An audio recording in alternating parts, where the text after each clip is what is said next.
Thank you. This may be the most important speech I've ever made. I want to provide an update on our ongoing efforts to expose the tremendous voter fraud and irregularities which took place during the ridiculously long November 3rd elections. We used to have what was called Election Day. Now we have election days, weeks and months, and lots of bad things happened during this ridiculous period of time, especially when you have to prove almost nothing to exercise our greatest privilege, the right to vote. As president, I have no higher duty than to defend the laws and the Constitution of the United States. That is why I am determined to protect our election system, which is now under coordinated assault and siege. For months leading up to the presidential election, we were warned that we should not declare a premature victory. We were told repeatedly that it would take weeks, if not months, to determine the winner, to count the absentee ballots, and to verify the results. My opponent was told to stay away from the election. Don't campaign. We don't need you. We've got it. This election is done. In fact, they were acting like they already knew what the outcome was going to be. They had it covered, and perhaps they did, very sadly for our country. It was all very, very strange. Within days after the election, we witnessed an orchestrated effort to anoint a winner, even while many key states were still being counted. The constitutional process must be allowed to continue. We are going to defend the honesty of the vote by ensuring that every legal ballot is counted and that no illegal ballot is counted. This is not just about honoring the votes of 74 million Americans who voted for me. It's about ensuring that Americans can have faith in this election and in all future elections. Today, I will detail some of the shocking irregularities, abuses, and fraud that have been revealed in recent weeks. But before laying out just a small portion of the evidence we have uncovered, and we have so much evidence, I want to explain the corrupt mail-in balloting scheme that Democrats systematically put into place that allowed voting to be altered, especially in swing states, which they had to win. They just didn't know that it was going to be that tough because we were leading in every swing state by so much, far greater than they ever thought possible. While it has long been understood that the Democrat political machine engages in voter fraud from Detroit to Philadelphia to Milwaukee, Atlanta, so many other places, what changed this year was the Democrat Party's relentless push to print and mail out tens of millions of ballots sent to unknown recipients with virtually no safeguards of any kind. This allowed fraud and abuse to occur on a scale never seen before. Using the pandemic as a pretext, Democrat politicians and judges drastically changed election procedures just months and in some cases weeks before the election on the 3rd of November. Very rarely were legislatures involved, and constitutionally they had to be involved. But very, very rarely, and you'll see that as we continue to file our suits, it's constitutionally absolutely incorrect what took place, even from a legal standpoint. Many states, such as Nevada and California, sent millions of live ballots to every person on their voter rolls, whether those individuals had requested ballots or not, whether they were dead or alive. They got ballots. Other states, such as Minnesota, Michigan, and Wisconsin, instituted universal absentee balloting right in the middle of an election year, sending absentee ballot request forms to all voters on all rolls. It didn't matter who they were. This colossal expansion of mail-in voting opened the floodgates to massive fraud. It's a widely known fact that the voting rolls are packed with people who are not lawfully eligible to vote, including those who are deceased, have moved out of their state and even are non-citizens of our country. Beyond this, the records are riddled with errors, wrong addresses, duplicate entries, and many other issues. This is not disputed. It has never been disputed. Dozens of counties in the key swing states have more registered voters on the rolls than they have voting-age citizens, including 67 counties in Michigan. All of this is evidence. In Wisconsin, the state's Board of Elections could not confirm the residency of more than 100,000 people, but repeatedly refused to remove those names from its voter rolls before the election. They knew why, nobody else did. I knew why. They're illegal voters. It is a travesty that in the year 2020, we do not have any means of verifying the eligibility of those who cast ballots in an election, and such an important election it is, or determining who they are, whether they live in the state, or whether they are even American citizens. We have no idea. We have in all swing states major infractions or outright fraud, which is far more in numbers or votes than we need to overturn the results of a state. In other words, in Wisconsin, as an example, where we were way up on election night, they ultimately had us miraculously losing by 20,000 votes. And I can show you right here that Wisconsin, we're leading by a lot. And then at 3:42 in the morning, there was this. It was a massive dump of votes. Mostly Biden, almost all Biden. And to this day, everyone's trying to figure out, where did it come from? But I went from leading by a lot to losing by a little. And that's right here. That's at 3:42 in the morning. That's Wisconsin. A terrible thing. Terrible, terrible thing.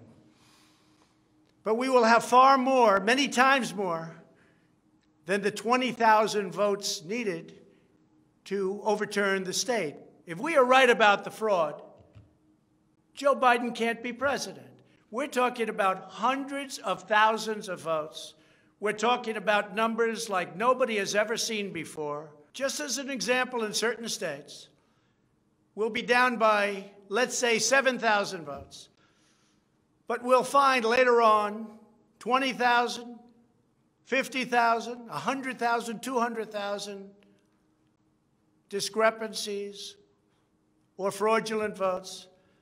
And that includes votes that went through when they were not allowed to be seen by Republican poll watchers because the poll watchers were locked out of the building, or people that innocently came to vote on November 3rd who were all excited about their vote.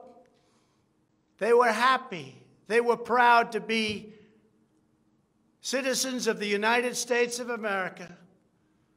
And they went up and they said, I'd like to vote. And they were told that they can't vote. I'm sorry, they were told. I'm sorry. You've already voted by mail-in ballot. Congratulations. We received a ballot, so you can no longer vote. They didn't know what to do. They had no one to complain to. Most just left and said, that's strange. But many people complained and complained vehemently. And in a lot of cases, they filled out a provisional ballot, which was almost never used, but in virtually every case was a vote for Trump. In other words, they went in to vote, and they were told that they voted. And they didn't vote. And they left, and they felt horror. And they lost respect for our system. And this happened tens of thousands of times all over the country. That's how desperate the Democrats were. They would fill out ballots of people not even knowing if these people were going to show up. And when they did show up, they said, sorry, you've already voted. And on top of everything else, we have a company that's very suspect. Its name is Dominion.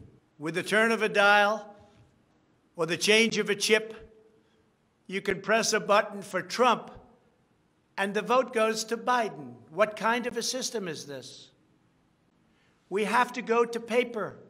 Maybe it takes longer, but the only secure system is paper. Not these systems that nobody understands, including, in many cases, the people that run them, although unfortunately, I think they understand them far too well. In one Michigan county, as an example, that used Dominion systems, they found that nearly 6,000 votes had been wrongly switched from Trump to Biden. And this is just the tip of the iceberg. This is what we caught.